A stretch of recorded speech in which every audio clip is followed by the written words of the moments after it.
dia, pessoal. A gente vai Bom dia, começar, Eduardo. nosso sétimo encontro para discutir diagnósticos em psicanálise, especificamente o livro Estruturas e Clínica Psicanalítica, do Joel Doll. Hoje a gente está na nossa terceira parte da discussão sobre a estrutura perversa, histérica e obsessiva.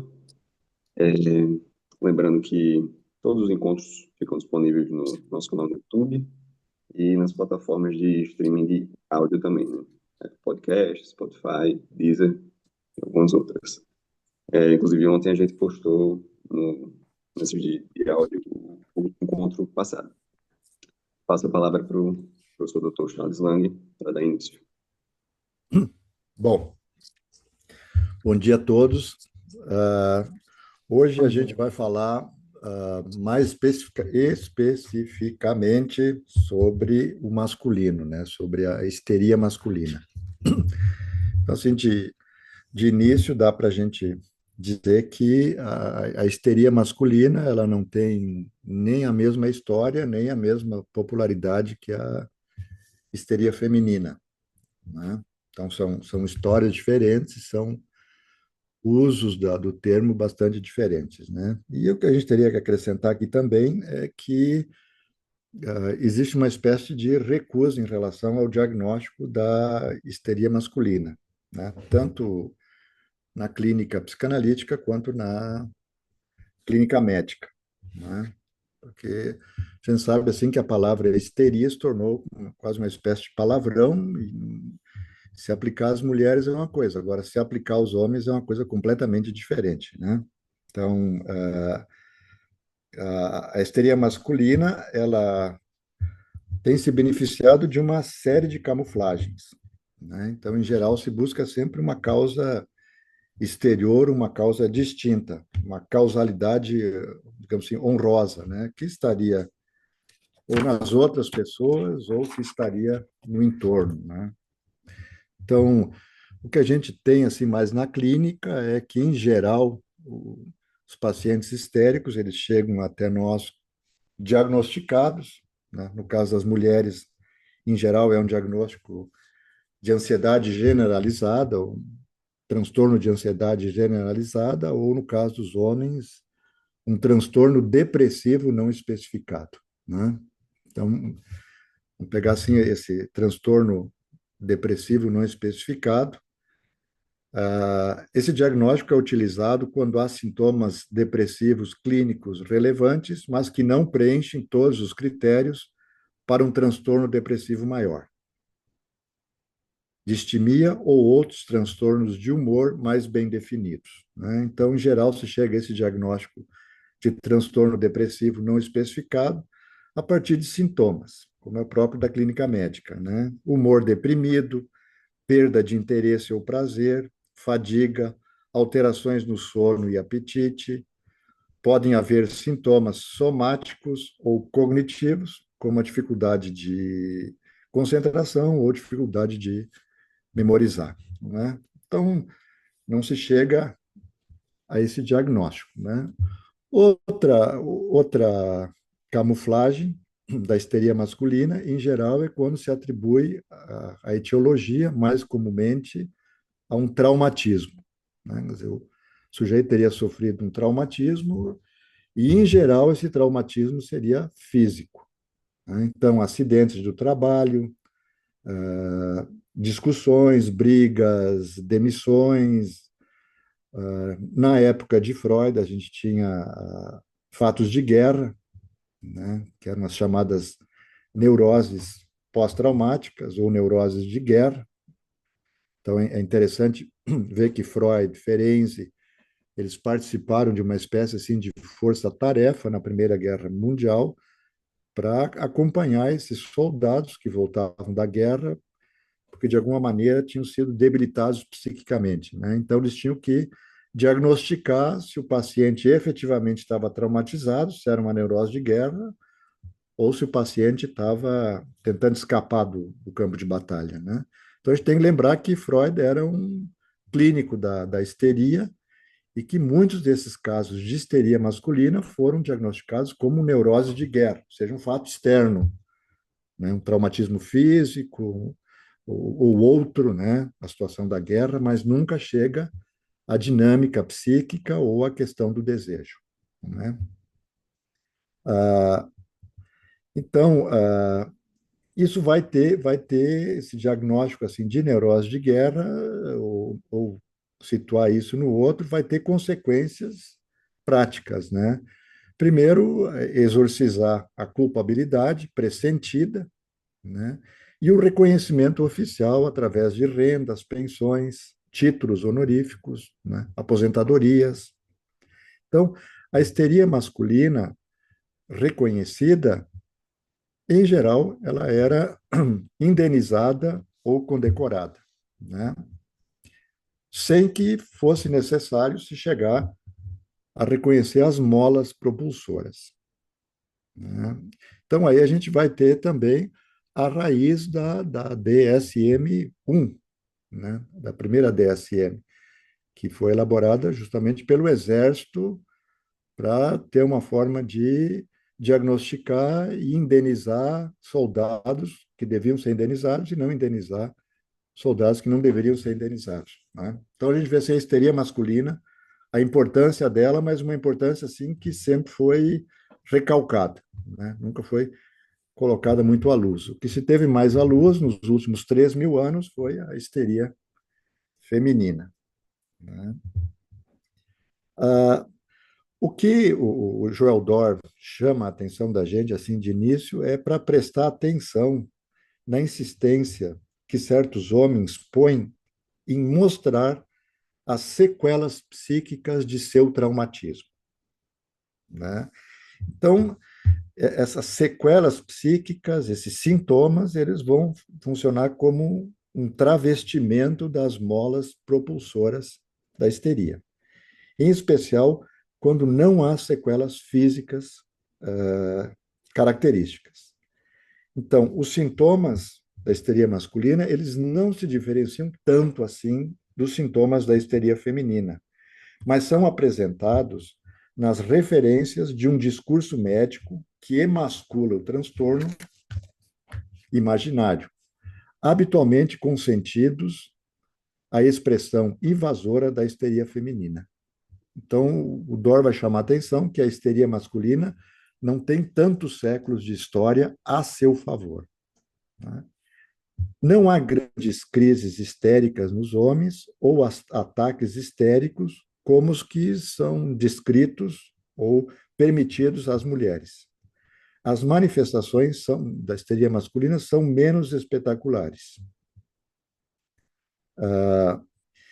Quer dizer, são estados não tão concentrados, não tão intensos, mas estados mais difusos, né? Então, isso pode aparecer pré-desmaios, pré-síncopes, sensação de que está prestes a desmaiar, vai perder a consciência, mas sem necessariamente perder a consciência. Ou estados de fadiga, de estresse, né, difusos. Então, a gente tem muito esses diagnósticos, assim, ou esses sintomas, assim, de estafa, de estresse, de sobrecarga de trabalho, né? Isso vai travestindo a histeria masculina. O que o Dor diz assim que é o mais espetacular na histeria masculina são os ataques de cólera, em geral acompanhados de crises clásticas, ou seja, uma espécie de crise epilética, né, em que o sujeito ele fica rígido ou tenso, né? E essa seria a grande crise da histeria masculina, se a gente quiser fazer a comparação com as perdas de consciência, os achaques e as crises da histeria feminina, né? Então, esses ataques, esses homens, né, que têm ataques de cólera violentos, isso corresponderia à grande crise histérica Charcot, né? E, assim, em geral, essas crises de cólera, elas são justificadas em nome de contrariedades ligadas às obrigações da vida cotidiana e que exige uma descarga psíquica que o acesso de cólera pode neutralizar. O sujeito ele é contrariado, ele tem esse acesso, essa crise de cólera, que, de certa maneira, essa crise é uma confissão de impotência do homem, né, que transveste uma descarga libidinal. Por outro lado, também há os temores orgânicos nos histéricos masculinos, que se assemelham muitas vezes a uma hipocondria, né, ou uma tendência hipocondria, né? Então, temores e afecções cardíacas, palpitações, arritmias, afecções articulares, dispepsias diversas, ou seja, distúrbios digestivos, intestinais, perturbações neurovegetativas mal circunscritas, né? Então, isso quando é levado para o médico, né, como são sintomas difusos, eles podem ser organizados numa entidade como essa que eu anunciei para vocês, o transtorno depressivo não especificado, né? E esses temores e afecções masculinas, eles correspondem àquilo que nas mulheres são as anestesias, as paralisias, as contraturas, as perturbações sensoriais.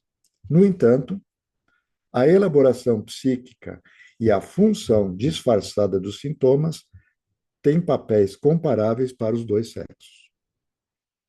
O central, tanto na histeria masculina como na feminina, é essa preocupação com o dar a ver, né? Mostrar, ou dar a ouvir, falar disso, né? Então, para a mulher, esse dar a ver ou dar a ouvir tem a ver com alguma coisa no corpo. E no homem, esse dar a ver ou dar a ouvir tem a ver com todo o corpo, é o corpo inteiro. Então, há aí um desejo de aparecer, né? De surgir, de existir, e um desejo de agradar. Uma demanda de amor e reconhecimento. Na histeria masculina, isso se manifesta pela tendência essencial de sedução, né? O homem se mostra como tal mais do que mostra alguma coisa, né? Então, uma ostentação. O histérico masculino quer ser amado por todos e oferece seu próprio amor sem se poupar. Um amor de fachada. Ele é incapaz de se enganjar além da sedução. Já que não pode renunciar a ninguém, importa-lhe, antes de tudo, receber o amor de todos. E daí essa insatisfação histérica masculina, de não ser amado ou reconhecido o suficiente. De outro lado, há também a hesitação permanente do histérico masculino. Em sua estratégia de amor, partilha-se entre diversos, ao mesmo tempo, aos quais engaja-se com facilidade, né? Então, essa espécie de volubilidade masculina ou volubilidade histérica dos masculinos, né? São volúveis. O interesse que o outro demonstra para com o objeto que se torna como tal objeto de desejo, isso interessa para o homem histérico. Ele deseja o objeto que o outro deseja. Daí a sua posição potencial de vítima, né? Ele nunca atinge aquilo que o outro tem, né? E aquilo que o outro tem sempre é melhor do que aquilo que ele tem, né? De modo que ele não pode nunca usufruir ou se aproveitar daquilo que ele tem, né? Porque aquilo que o outro tem sempre é mais interessante, ou seja, a carreira do outro, a casa do outro, a mulher do outro, né? E o que o outro tem teria sido melhor para ele, porque o que o outro tem é mais desejável. Então, a divisa do homem histérico é a sua incapacidade de gozar, de não tirar proveito do que tem em prol da lamentação pelo que não tem. Sua estratégia é manter a insatisfação. Então, o traço próprio da estrutura histérica masculina é o fracasso ou o comportamento de fracassado. o modo vitimista oferecido ao olhar do outro.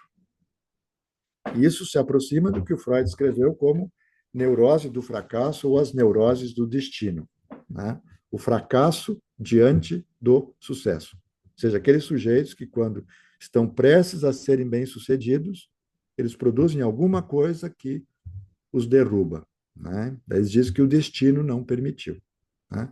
Então, é o destino, é a fatalidade, é algo externo, sempre que faz com que ele fracasse, né? Então, tem que botar esse destino e essa fatalidade entre aspas, né? Então, no homem histérico, no sujeito histérico, há uma coalizão de duas séries de elementos incompatíveis. De um lado, uma tendência a ostentar suas ambições e seus dons, as suas potencialidades de êxito, ou seja, a promessa.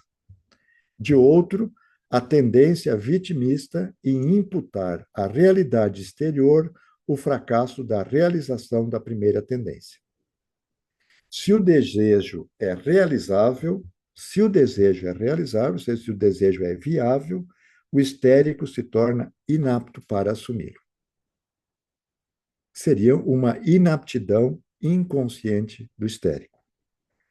Tentar aparecer como um homem lá onde ele se queixa de jamais poder chegar a ser.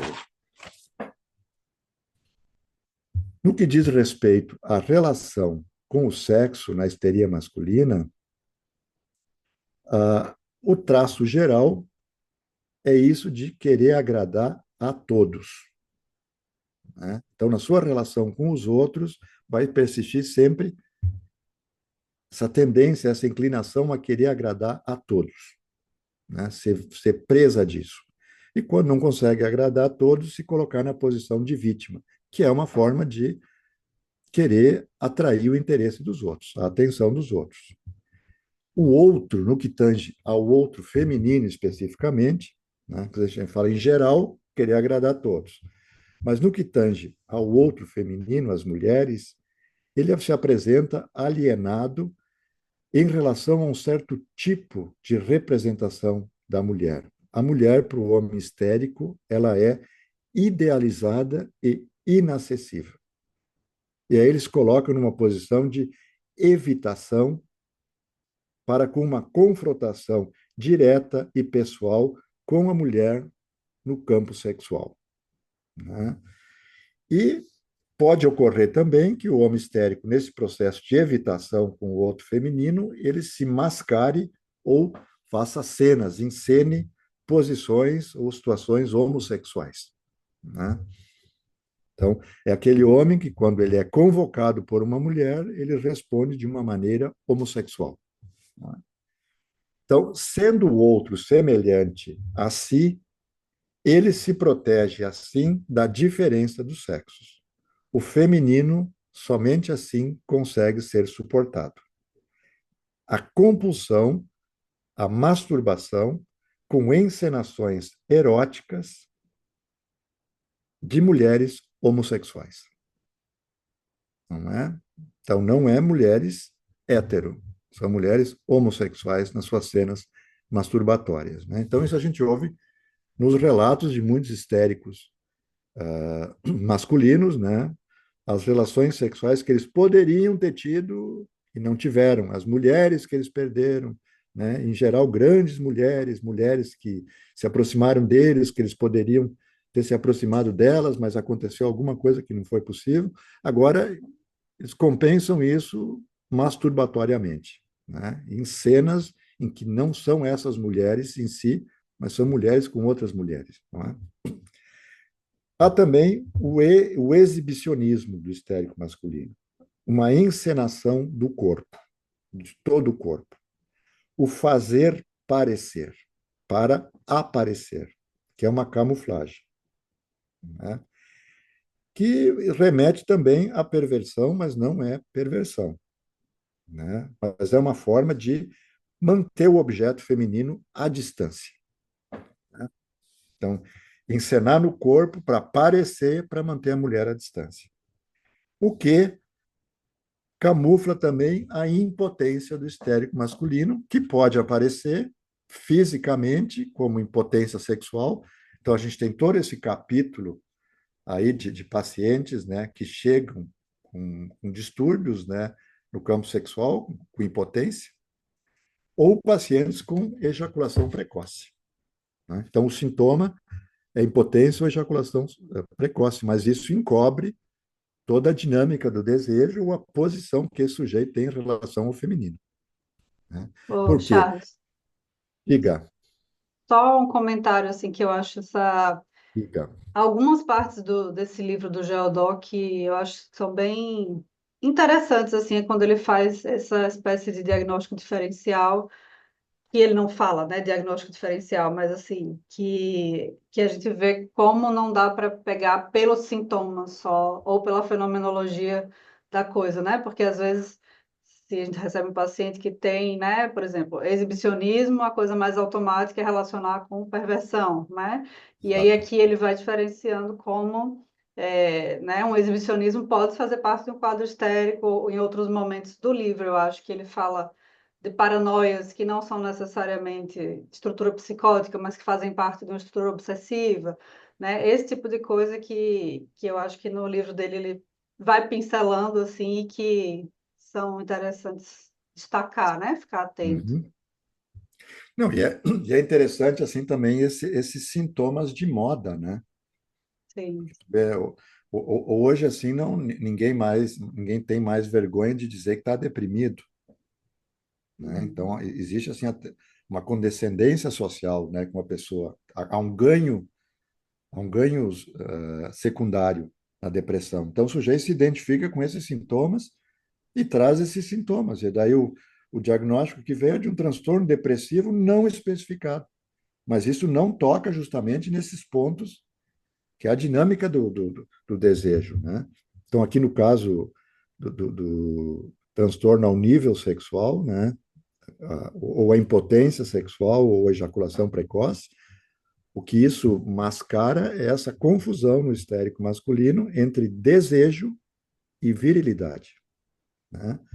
Então, a demanda feminina não é acolhida por ele como uma solicitação desejante que se dirige ao desejo de um homem, mas é percebida por ele como injunção que lhe impõe dar prova de sua virilidade. Né? Então, não é uma mulher que o convoca na posição desejante de homem, né? Mas é uma mulher que está testando-o na sua posição viril. Né? Então, não é questão de desejo, é uma questão de ser homem. Né? Então, é essa confusão. Então, o fundo dessa confusão de desejo e virilidade é que ele se sente como tendo que justificar ter o que a mulher demanda, o falo. Né? Então, ele pode justificar isso oferecendo o corpo inteiro. Né? Que um pouquinho mais adiante a gente vai chegar lá, que é a questão dos fisiculturistas, né? Que se apresentam como um pênis inteiro, um gigantesco pênis. Né? Então, ter o pênis implica, em sua economia desejante, ser o falo. Então, essa confusão, de novo, entre o falo e o pênis, que é próprio da histeria. Né? O Dor começa assim, na sua fenomenologia, na sua tipologia social, né? Porque ele vai pegar tipos do social, com a figura do playboy, né? Que hoje não se fala mais muito, porque, de certa maneira, todo mundo virou playboy. Né? Então, a histeria masculina hoje está muito difusa e não é reconhecida como tal. Né? Então, hoje a gente tem essas figuras dos machos alfa, etc. Né? Então, a figura do O playboy heterotop, né? Talvez seja é, a nomenclatura mais atual, né? Do Playboy, o heterotop. o HBT, né? Hétero, baladinha, top, por aí. Então, ele vai trabalhar essa questão da impotência do playboy como uma resposta inconsciente à demanda inconsciente da mãe, né? Que é uma forma de ele se manter ainda preso à mãe. né? Como um homem impotente. Então, o playboy, a posição subjetiva dele é aquele que se expõe, se exibe para diversas ou inúmeras mulheres, onde o fracasso sexual, né, que sempre é o destino, testemunha que nenhuma mulher pode mobilizar seu desejo. Ou seja, ele se coloca nessa posição que ele é tão potente, tão fálico, que nenhuma mulher pode se aproximar.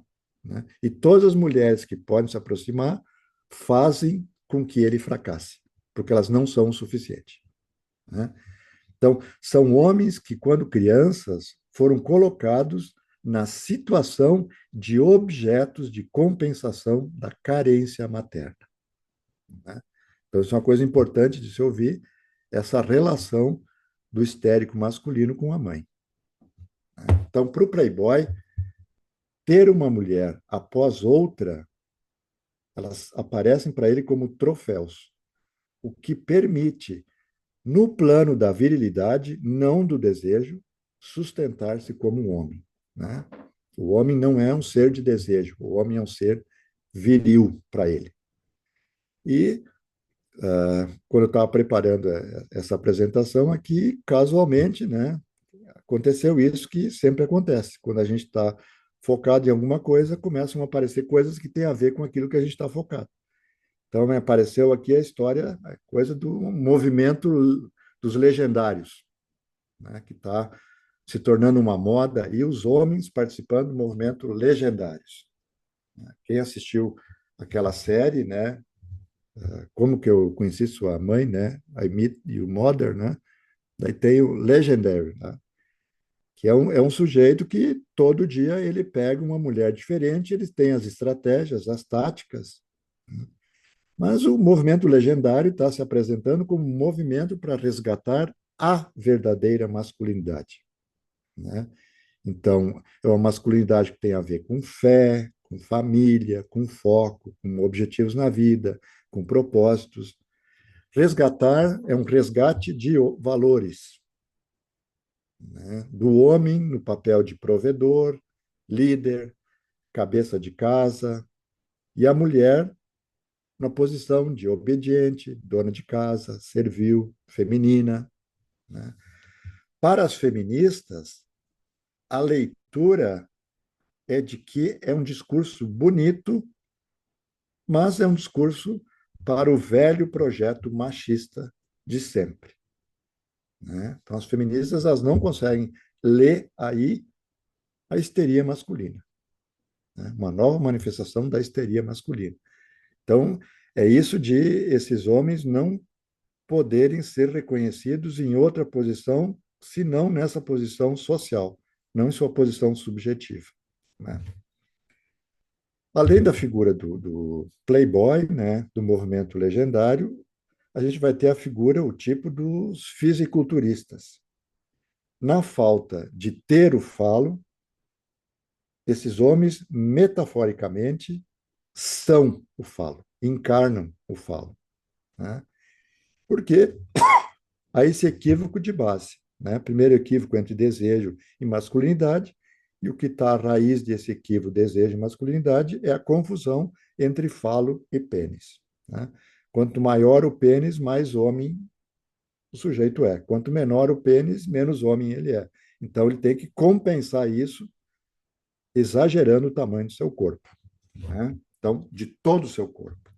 Então, por isso que lá no início já se apontou isso, né? Se no caso da histeria masculina há um chamar, há um mostrar, há um dizer sobre uma parte do corpo, no homem, na histeria masculina, isso tem a ver com todo o corpo.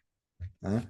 Então, mostra-se o corpo em concursos como uma competição de tamanho de pênis. Né? Quem tem o pênis maior ou quem tem o corpo maior. O outro sintoma, a ejaculação precoce, o Dor diz que é um orgasmo precipitado, porque no embate, no confronto com o outro feminino, há um perigo imaginário ao nível do ato sexual com a mulher. não poder demonstrar que tem o falo para assumir o ato até o fim. Apenas aquele, né, isso para o histérico masculino, apenas aqueles que têm o domínio absoluto do falo, os legendários, podem assumir o gozo feminino, ou seja, dominá-lo. O gozo feminino deve ser sempre um fracasso diante do poder fálico vitorioso. Né? No final das contas, numa relação sexual, a mulher sempre deve capitular diante da potência fálica do masculino. Né? Ela tem que ser dominada, tem que ser servil, submissa. Como ele não tem o falo, ele se retira antes do ato, ou seja, ele foge.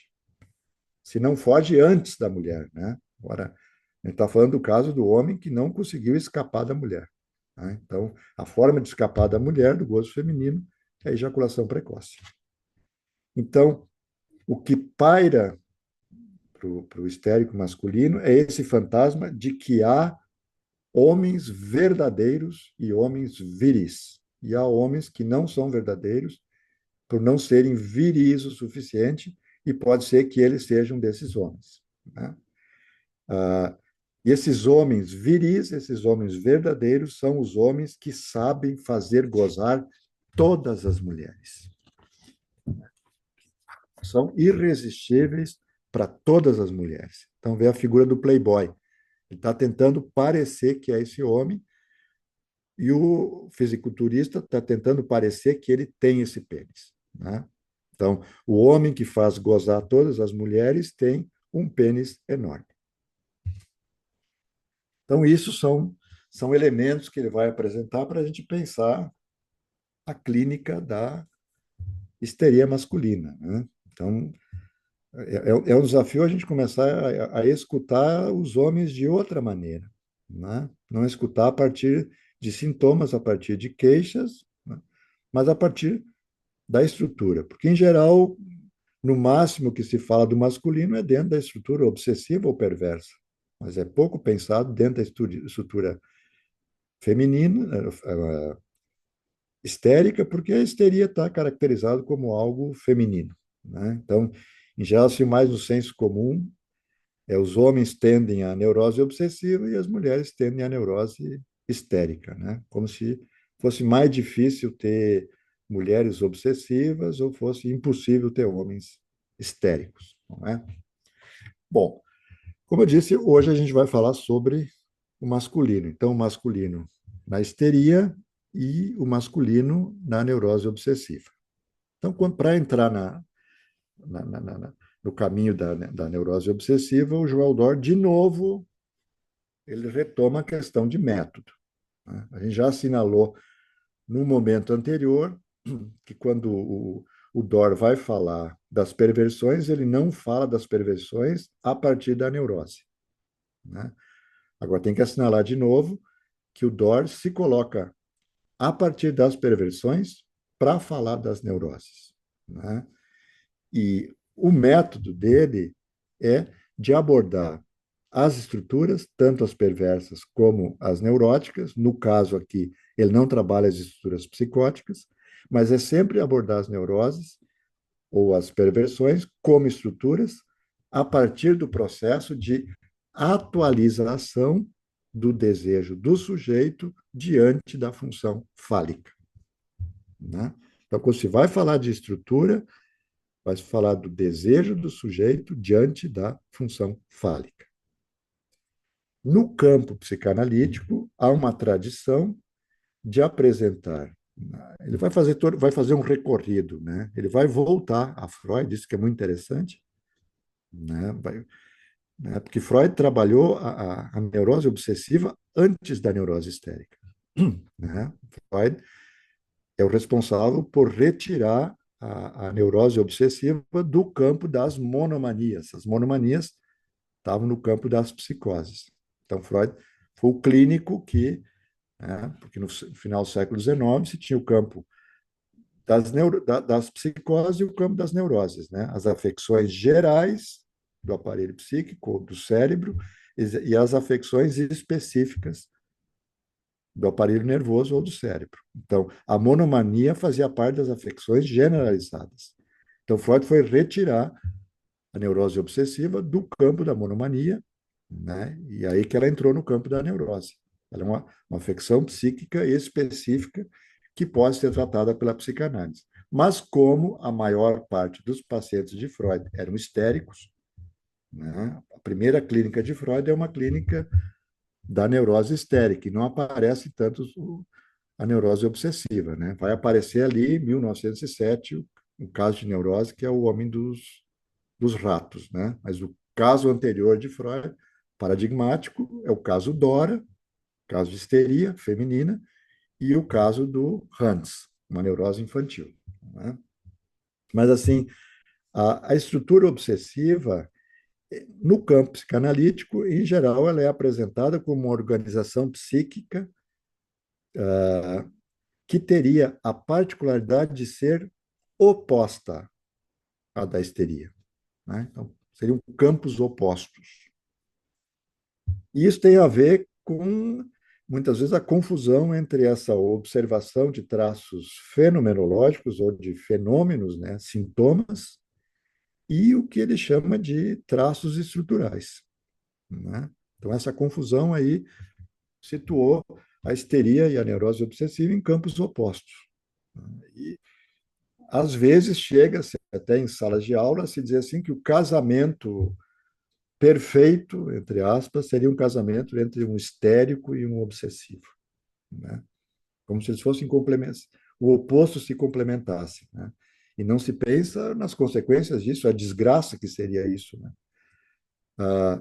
Ao contrário do histérico, o obsessivo sente-se amado demais pela mãe, né?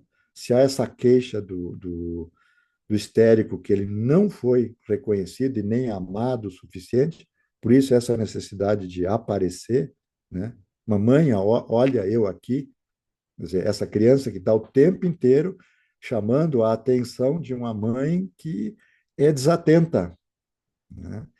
E isso pode migrar e se tornar um transtorno de déficit de atenção e hiperatividade tratado com Ritalina, né? Quando pode ser um caso de histeria infantil, já na infância, né? Então, ao contrário do histérico, que sofre de um transtorno de déficit de atenção, uma mãe desatenta, né? Que ele tem que se mostrar, e por mais que ele se mostre, essa sensação de impotência que nunca é o suficiente. O obsessivo, a sua queixa é de ter tido muita atenção, de ter atenção em demasia, não é? De ter sido amado demais pela mãe e de ter sido amado excessivamente, ou seja, um transbordamento desse amor materno que entra por outros campos, né? Não só do amor, né? Mas do corpo, do sexo, né? O que também aparece nas manifestações perversas, né? Então, aqui a gente vai logo ter que fazer uma diferença entre esse amor da mãe excessivo na neurose obsessiva e esse amor excessivo da mãe na perversão, né? Mas o diagnóstico, tanto na perversão como na neurose obsessiva, ele não vai se basear em sintomas ou em observações fenomenológicas, porque aí podem ser idênticas, né? O que vai determinar o diagnóstico é observar ou escutar a lógica, né? A lógica obsessiva é diferente da lógica perversa. Se ele se sentiu amado demais pela mãe, há algo específico do ponto de vista da função fálica. É aí que se diferencia o desejo em relação à função fálica. O sujeito que foi privilegiado, ou o sujeito que se tornou o objeto privilegiado do desejo materno em seu investimento fálico, né? Então, é essa a queixa dele.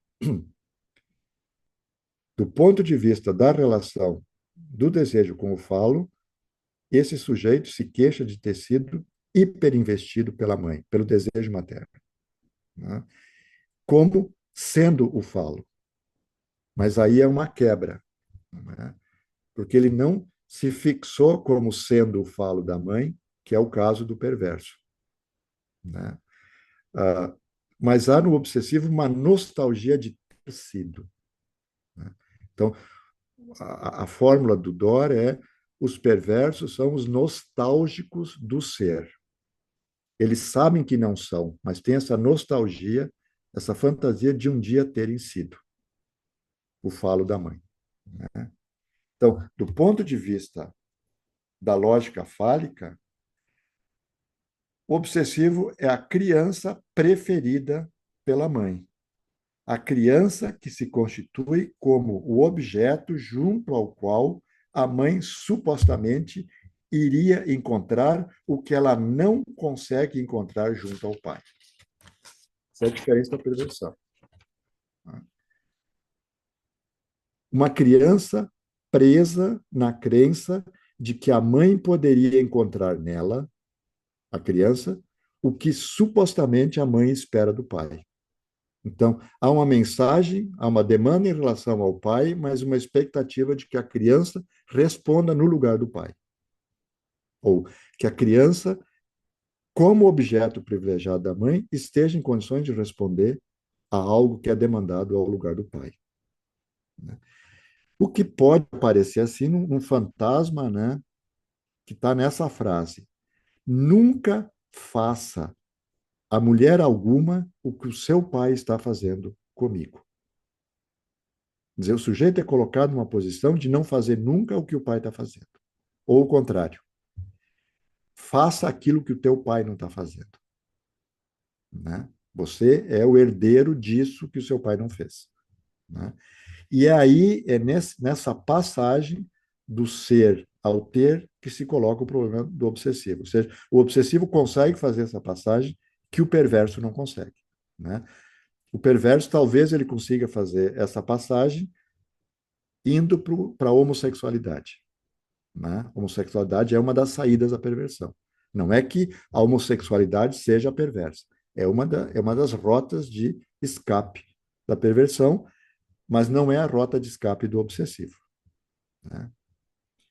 A mãe aparece para a criança, né? Ela está nessa posição de dependente do pai, no sentido de que este último faz a lei do ponto de vista do desejo.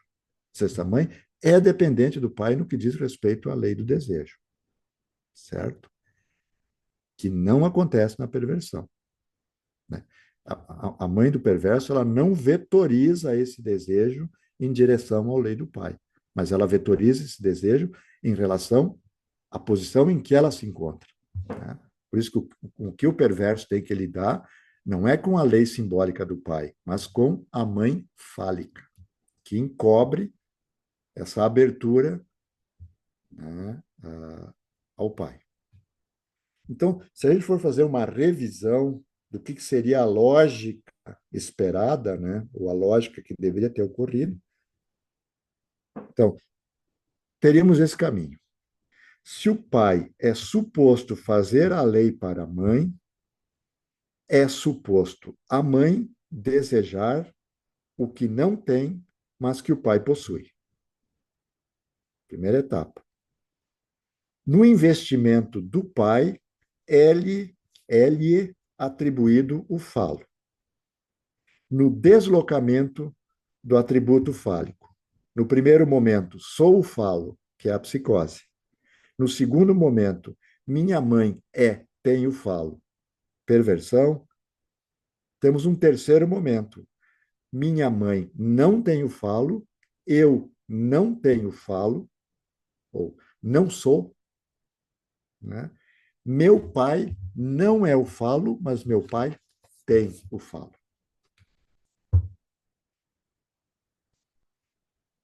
É aí que se efetua, é a lógica na qual se efetua a passagem do ser ao ter, né? Então, a gente vê assim, nas neuroses há sempre esse problema, né? Os histéricos, eles vão ser os militantes do ter. Os histéricos sabem, os obsessivos sabem que não são, mas têm essa saudade, essa nostalgia, né? Algo no discurso da mãe, nessa lógica, né? Algo no discurso da mãe foi identificado como objeto de desejo da mãe. E um objeto de desejo estritamente dependente do pai ou de um terceiro. Somente a dependência deste terceiro pode mobilizar a criança, pode vetorizar a criança na dimensão do ter. Mas há, no caso da neurose obsessiva ou no caso da neurose histérica, ambiguidades no discurso da mãe. No caso da neurose obsessiva, as ambiguidades no discurso da mãe, quer dizer, discurso no que faz o laço entre a mãe e a sua criança. Há ambiguidades aí, né? E essas ambiguidades dizem respeito à localização do objeto de seu desejo. Essa mãe não localiza esse objeto. Daí a ambiguidade. Esse objeto de desejo pode ser o pai, pode ser a criança, né? Que é um dos fundamentos da neurose obsessiva, essa ambiguidade, ambíguo, né? E essa ambiguidade, essa imprecisão no discurso da mãe, que confunde o seu objeto de desejo, vai confundir o falo e o pênis, o viril e o masculino também, né? Mas, no caso da neurose obsessiva, vai instalar a criança imaginariamente num dispositivo em que ela é uma suplência, ou seja, uma posição de suplente, substituto, tendo que exercer as funções de um outro, no caso do pai. Há um lamento, há uma queixa, há uma insatisfação da mãe em relação ao pai, e a criança situada numa posição, num dispositivo, de ter que realizar a insatisfação da mãe. E dessa ambiguidade, porque a criança sabe que esse lugar não lhe é devido, ou ela não deve nesse lugar, não deve estar nesse lugar.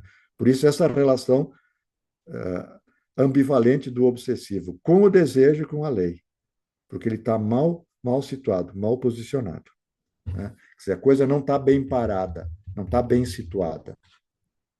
Então, o ponto crucial na determinação das obsessivas é essa instalação imaginária num dispositivo de suplência.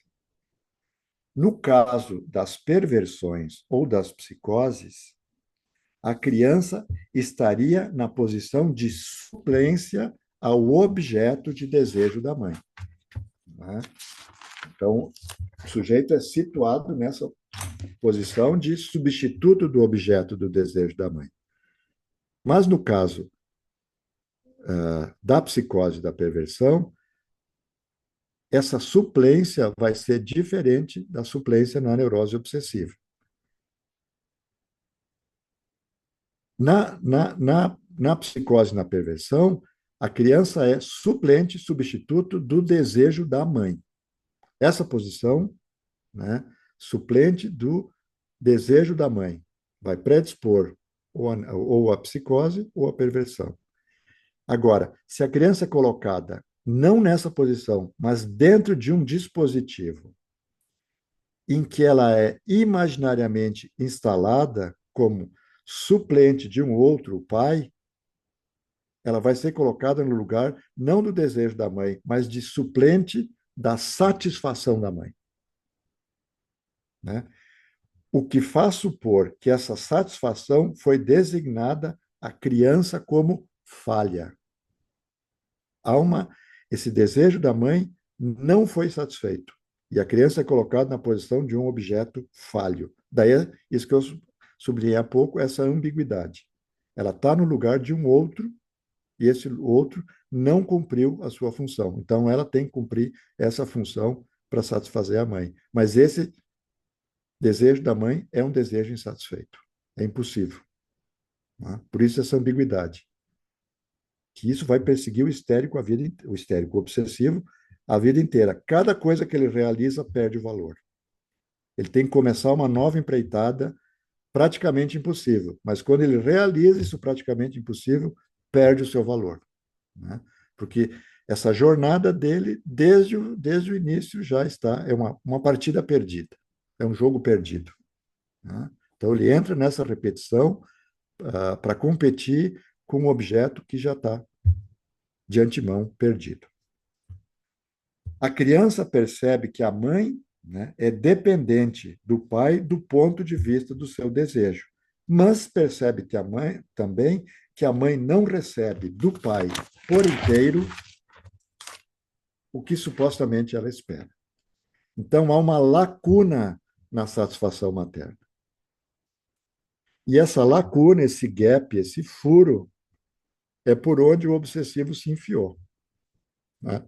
Porque esse furo, essa abertura, ela é favorável para uma suplência possível.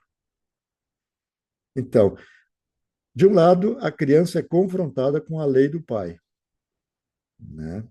E de outro lado, ela mantém-se subjugada pela mensagem da insatisfação materna.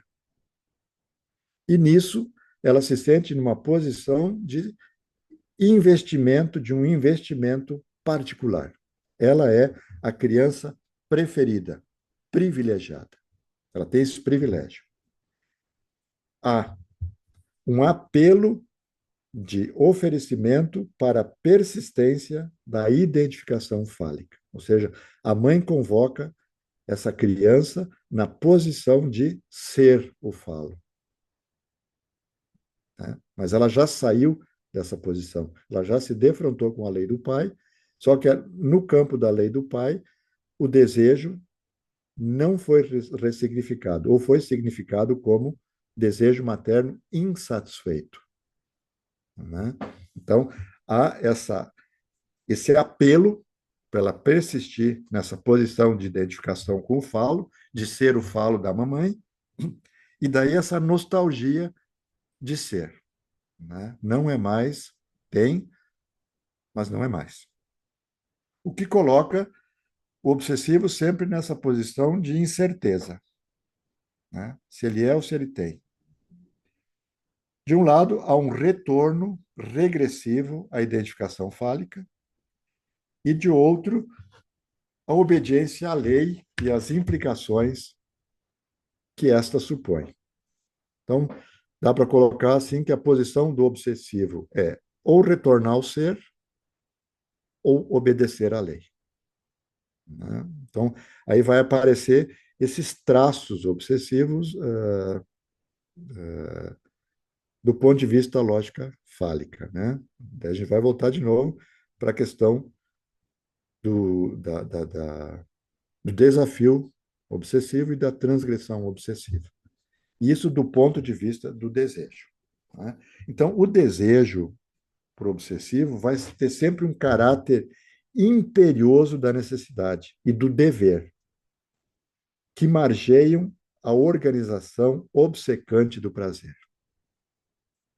Ele vai ter enfermidades da demanda e ambivalência, que são traços associados a dispositivos de defesa sintomáticos. Então, o obsessivo vai estar preso em formações obcecantes, o isolamento, a anulação retroativa, a ritualização, as formações racionais, ao trio culpa, mortificação, contrição, a ter um caráter anal retentivo, a gente vai chegar lá mais adiante, né?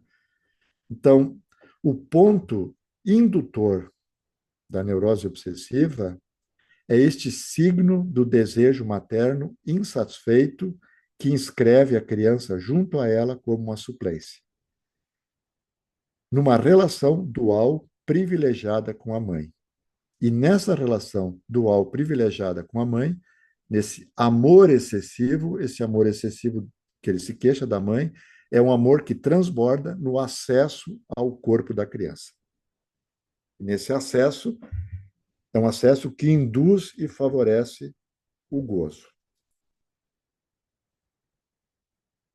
E nesse acesso se mostra uma falha da satisfação do desejo materno.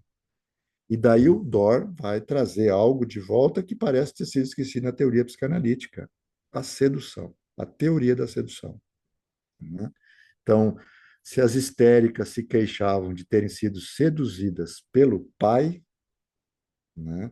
E depois Freud foi mostrar que uma fantasia de sedução é ainda pior do que uma sedução de fato, né? Ah, o Dor vai trazer aqui a questão da sedução no fundo da neurose obsessiva, né? A sedução materna, esse transbordo materno, porque algo falta no campo do pai, então esse algo é buscado no campo da criança. Então, o Dor vai lembrar para nós que a neurose obsessiva em Freud ela é designada como censuras disfarçadas que o sujeito faria a si mesmo com relação a uma atividade sexual infantil produtora de prazer face ao desejo materno. Uma agressão, né? A sexualidade para o neurótico obsessivo seria uma agressão sexual que teria sido precedida por uma sedução. Então, a sedução não seria o elemento indutor prioritário, mas tem um papel na relação que se desenvolve entre a mãe e a criança.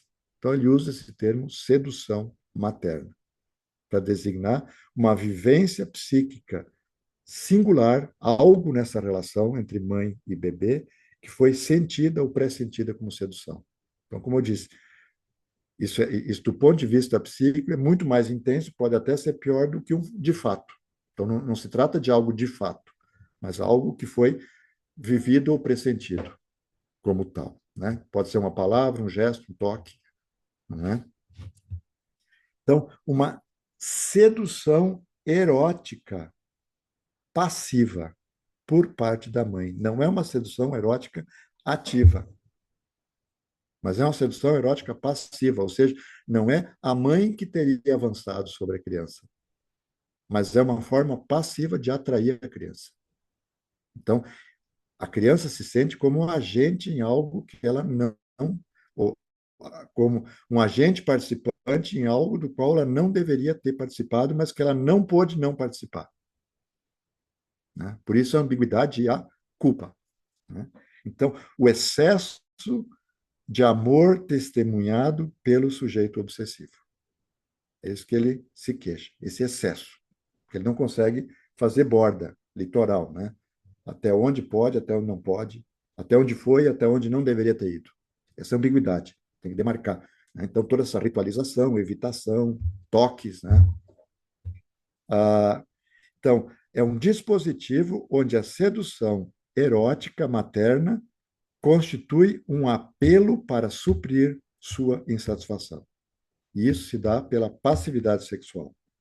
E daí as fantasias, né, dos neuróticos obsessivos. A fantasia que não é ele que chega numa mulher, não é ele que se aproxima de uma mulher, não é ele que avança, mas ele é seduzido por uma mulher sem ter nada pretendido. É a mulher que deseja, ele é passivo, eroticamente passivo. Ou seja, que temos aí uma disposição passiva ao gozo, numa identificação fálica. Ele é procurado como falo pelo outro. Ele não se oferece. Né? Nisso ele é o contrário do histérico. O histérico se exibe. O obsessivo, ele se esconde. Ele é discreto. Né? Então, essa expressão é interessante, um passivo fálico. Né? É por aí que se dá a passagem decisiva do ser para o ter, né? Pela passividade fálica. Mas, ao invés de confrontar a insatisfação da mãe, fica preso da satisfação na relação de suplência que mantém com a mãe, prisioneiro do desejo materno insatisfeito. E nisso não se ordena esse trio desejo, necessidade, demanda. Né? Então, O desejo não se separa da necessidade, né? Então, o que é a necessidade? Necessidade, você precisa se alimentar. Agora, onde é que o desejo se separa da necessidade? Não é qualquer coisa que lhe mata a fome. Ou você enjoa da comida, não é? Porque a necessidade e o desejo se separaram, né? Então, no desejo não é qualquer coisa. Eu tenho fome de alguma coisa, né? Que é diferente de ter fome. Fome é necessidade. Fome de alguma coisa é desejo. Agora você vai ter que dirigir essa mensagem para um terceiro. Me dê comida, me traga comida, me venda comida, não é? Ou eu quero comprar tal tipo de comida. Então a gente tem a necessidade, o desejo e a demanda. Isso na neurose obsessiva não se separam, não estão separados. Porque para o neurótico obsessivo, o desejo aparece como necessidade, o caráter imperioso do desejo. É algo necessário. Não é? E ele não consegue demandar. Não é? Então, o desejo não se separa da necessidade e nem consegue entrar na demanda. No momento em que o desejo é separado da necessidade, ele é imediatamente tomado pela mãe insatisfeita, que encontra aí um objeto de suplência possível. Então, foi isso que aconteceu ali, onde separou, ia separar o desejo, a necessidade do desejo, o desejo foi capturado por essa mãe insatisfeita. O desejo do obsessivo carrega com efeito o selo exigente e imperativo da necessidade. Ele não consegue dizer não. A mãe não lhe concedeu tempo de se suspender na espera de articulação de uma demanda, né? Esses casos em que a gente vê na clínica, né, você se dirige para a criança e pergunta para a criança e a mãe não dá tempo, não dá aquele tempo de a criança se posicionar para responder. Ela responde no lugar da criança, né? Então, essa lacuna, esse gap é aberto, mas é preenchido. Então, essa pressa, né? Essa pressa que está no obsessivo, né? E essa pressa que lhe surge, que às vezes parece uma coisa delirante, né? Ele é tomado por essa pressa e tem que resolver uma coisa e passa a noite inteira pensando na mesma coisa sem resolver, né? Então, a mãe não lhe concedeu tempo de se suspender na espera da articulação de uma demanda. Então, o desejo do obsessivo é marcado de uma forma impiedosa pela necessidade. Não consegue também se suspender. E, em seguida, a doença na expressão da demanda, né? Ele não consegue demandar, que coloca ele numa passividade masoquista. Que é isso que na linguagem dos psis, né, se fala assim de o sujeito passivo-agressivo, né? Isso é um traço obsessivo, essa passividade masoquista. E a impossibilidade de demandar. Ele não consegue demandar. O que obriga o outro a ter que adivinhar o que ele deseja. Então, essas pessoas que não falam o que querem, mas que ficam nessa passividade agressiva com o outro, querendo que o outro adivinhe e articule o que ele deseja, e como o outro não adivinha e articula, o outro é mau. Ele fica magoado com as pessoas, porque as pessoas não adivinharam o que ele queria, né? Porque se as pessoas amassem ele, as pessoas iriam adivinhar e articular o que ele quer, né? Então ele vai dizer assim, é uma espécie de servidão voluntária do obsessivo, uma impossibilidade de demandar. Logo, ele deve tudo aceitar, deve ocupar o lugar de objeto do gozo do outro, né? Já que ele não demanda, ele tem, eu não falei, então tem que aceitar tudo que vem. Se os outros não adivinharam, se os outros não articularam, a culpa é minha, né? Então eu tenho que aguentar, né? Então, uma queixa repetitiva, uma vitimização, né? Primeiro, os outros não adivinharam o que eu queria, não realizaram minhas coisas, né? Porque não quiseram. Segundo, eu não falei nada, daí os outros não fizeram nada, então tem que aceitar o que os outros quiserem. Então, vê essa ambiguidade, essa queixa repetitiva do outro e de si. E essa queixa repetitiva tem um fundo de sadização. É algo sádico, né? Aí você retorna de novo Freud, né? A pulsão e o destino das pulsões, esse texto interessantíssimo, né? Que o fundo de todo masoquista é um sadismo e o fundo de todo sadismo é um masoquismo. Então, o sadismo e o masoquismo não são posições opostas, são complementares, né? Então, aqui, nesse processo, ele vai salientar o status fálico infantil na neurose obsessiva, né? Um status fálico infantil nessa posição de criança privilegiada pela mãe, o que decorre na culpa, porque nessa posição de criança privilegiada pela mãe há uma sombra de incesto, né? E de fixação sob a ameaça de punição, de castração, né? Então, o obsessivo está numa posição que ele não pode perder, não pode perder, né? Ele tem que justificar para não perder, porque qualquer perda para ele implica uma destruição de si, não é? Porque ele está nessa posição de falo infantil, não é? Então, de um lado, o obsessivo ele tem que ser tudo para o outro, né? Imperioso isso, né? Esse caráter imperioso de ter que ser tudo para o outro. Ele tem que tudo controlar, tudo dominar, para que o outro não lhe escape. Porque se o outro escapar, ele vai perder algo. O que remete a uma falha na imagem narcísica, né? Se ele perde o outro, essa falha, eu falhei, né? Porque ele tem um status fálico de completude junto à mãe e a qualquer mulher, não é? Ele tem uma nostalgia fálica. E a perda implica, pela lei e pela castração, é uma forma de se recalcar isso, né? Porque a lei, a castração, implica em perdas. E é isso que, para o obsessivo, é insuportável. Então, a perda implicada pela lei e pela castração inscreveu o obsessivo numa posição estrutural específica em relação ao pai, que é uma posição de rivalidade e competição, né? Porque o mandato materno que ele recebeu, essa injunção, é de ter o lugar do outro. Aquilo que o outro não fez, você vai ter que fazer. Ter o lugar do outro. Então, essa sucção, essa força, né, que suga o obsessivo, de ele ter que entrar em lutas de prestígio, né? Combates grandiosos e dolorosos, disputas, né?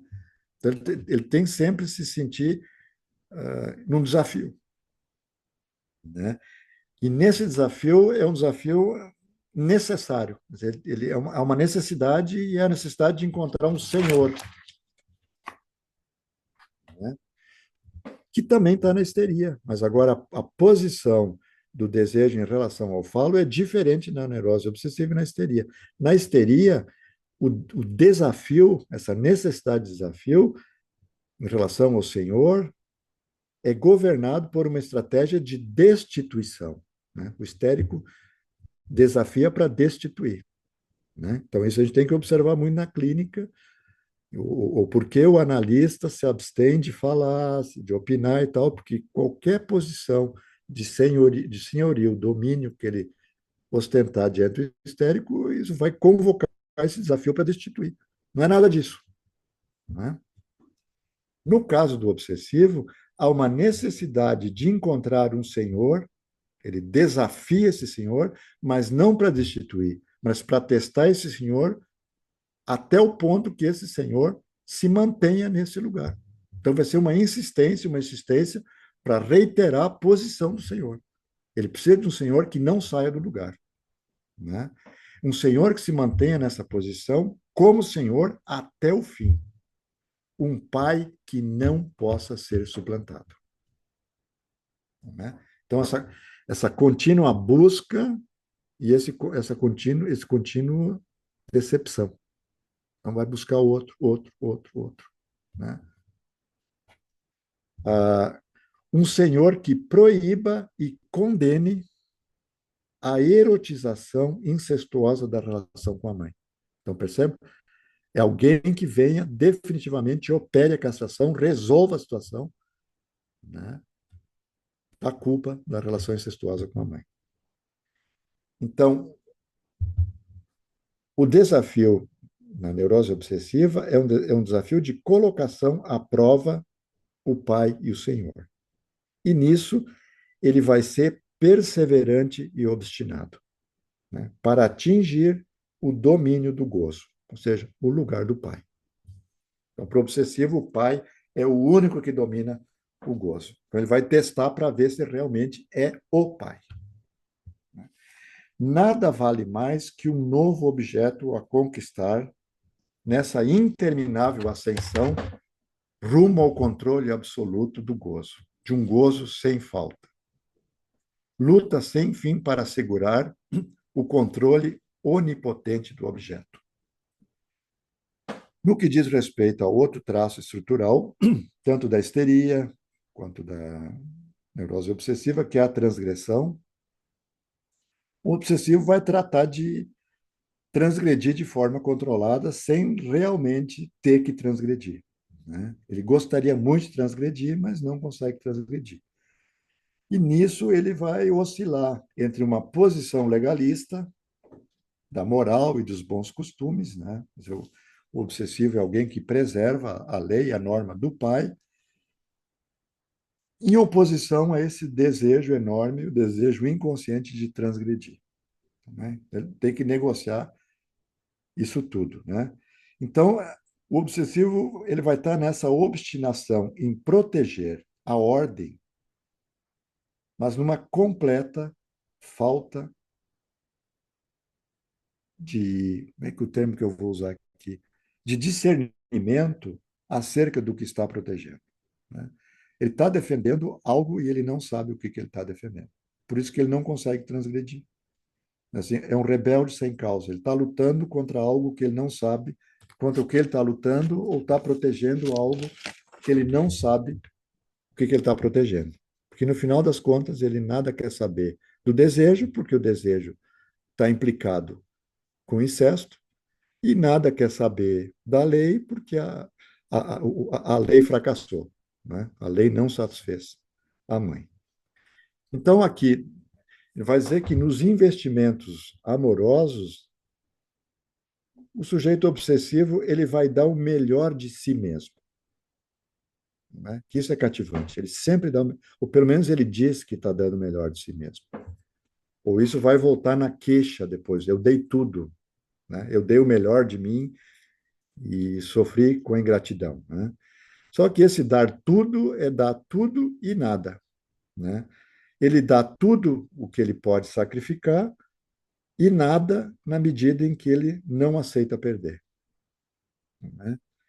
Então, isso é a forma que ele tem de lidar com o gozo do outro. Ele dá tudo e não dá nada, como forma de tudo controlar e neutralizar os sinais exteriores do desejo do outro. Nada deve gozar, o desejo deve estar morto. Tá?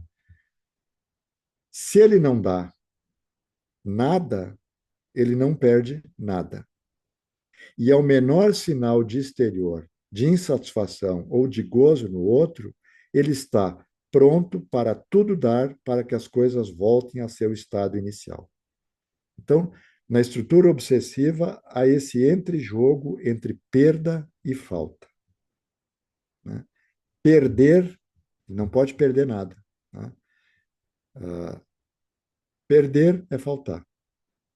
Se um time perdeu, é porque falta algo ao time, né? E se falta algo, ele vai perder.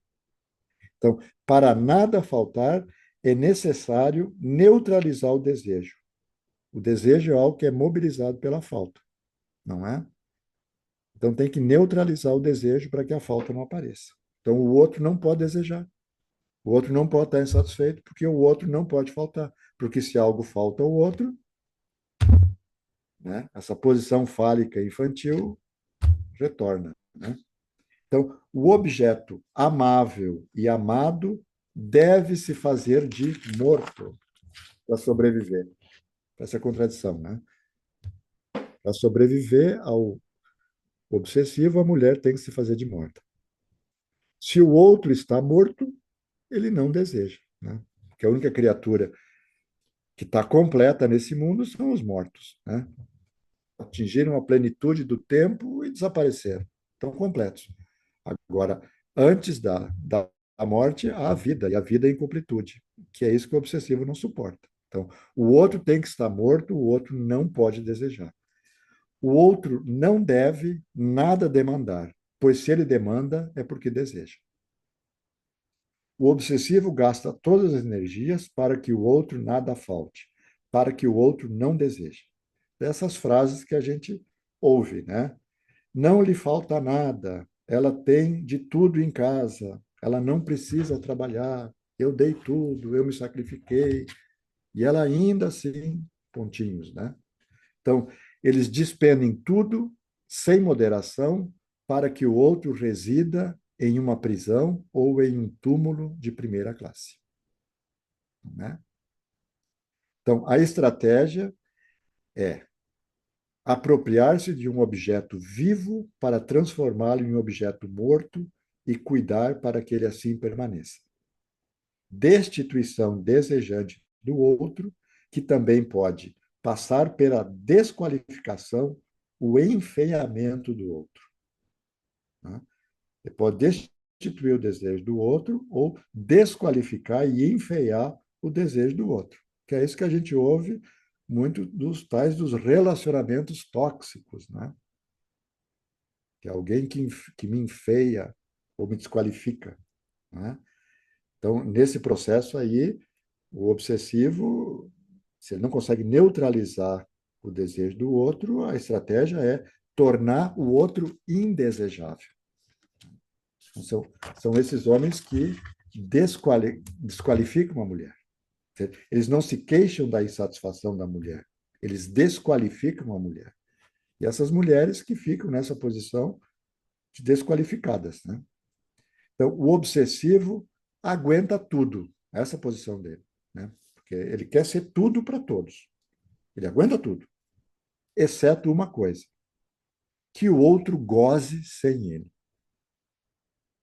Um morto não deve gozar, nem ressuscitar, né? Porque a estratégia dele é pegar o vivo e tornar morto. O problema é quando o morto ressuscita e volta viva a vida, e ele não consegue mais matar o desejo do outro, né? Daí começa a sofrer, que pode ser o momento que ele vai procurar uma análise, né? Como a análise como uma forma de restabelecer o domínio sobre o outro, porque ele não suporta o outro, o problema está no outro, né? Na verdade, ela que deveria estar vindo, mas eu estou vindo porque eu faço tudo por ela. Eu suporto tudo, eu faço até análise para que ela volte a ficar bem, porque ela ressuscitou, né? Então, o obsessivo sacrifica tudo para que as coisas voltem à ordem da morte do desejo, para que o outro volte a ser objeto, um morto que não goza. Quanto mais se esforça em ser tudo para o outro, mais ele significa a si mesmo como sendo nada, não é? Então, o Joaldor vai dizer o seguinte, assim, em casais, né, em que o homem ou ele tenta dar tudo e a mulher não, ainda assim está insatisfeita, então ele vai desqualificar ela, vai humilhar ela, mas ela foge, ela sai da relação, né? E daí ele vai atrás e se torna mais histérico que os histéricos, né? Então, tem que prestar muita atenção nisso, que às vezes um obsessivo pode comparecer numa análise, numa posição ou toda uma sintomatologia que parece ser a da histeria, né? Então, esse tempo a mais que a gente tem que dar para escutar ou para ele fazer essa passagem, né? Essa passagem que é momentânea, sintomática. Bom, por hoje é isso que eu teria a apresentar sobre o masculino, né? Alguma questão aí? Só dois comentários, assim, Charles, que eu acho que esse último que você comentou agora é a importância das entrevistas iniciais, né? Uhum. ter esse tempo, assim, para poder não presumir algumas coisas também, né? A partir do que aparece ali nos primeiros encontros. E eu acho que a outra questão, você falou antes aquele movimento Legendários, né? E eu fiquei pensando como tanto, né, você falou sobre um histérico, né, naquele lugar ali, a partir da virilidade e tal, que é que atrai naquele discurso.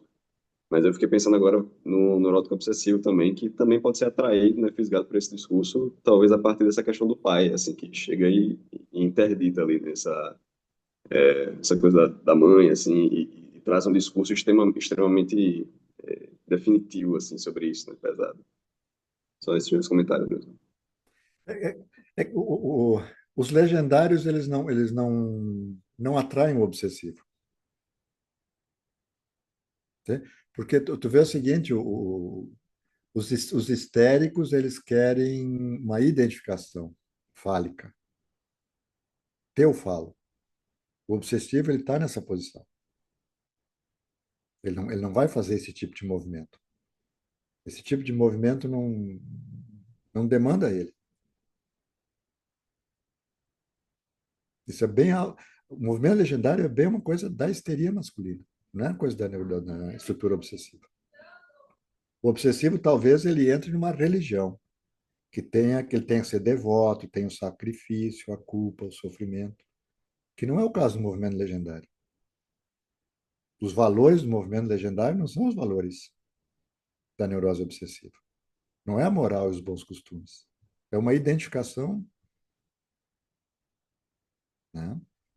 Que tem outros movimentos aí também, né? Então, assim, uma nova masculinidade. Porque o que tá no fundo para a histeria é essa incerteza sobre a sua posição desejante,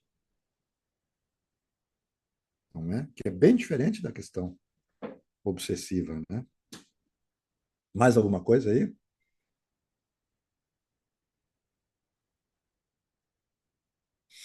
Ficamos por aqui hoje?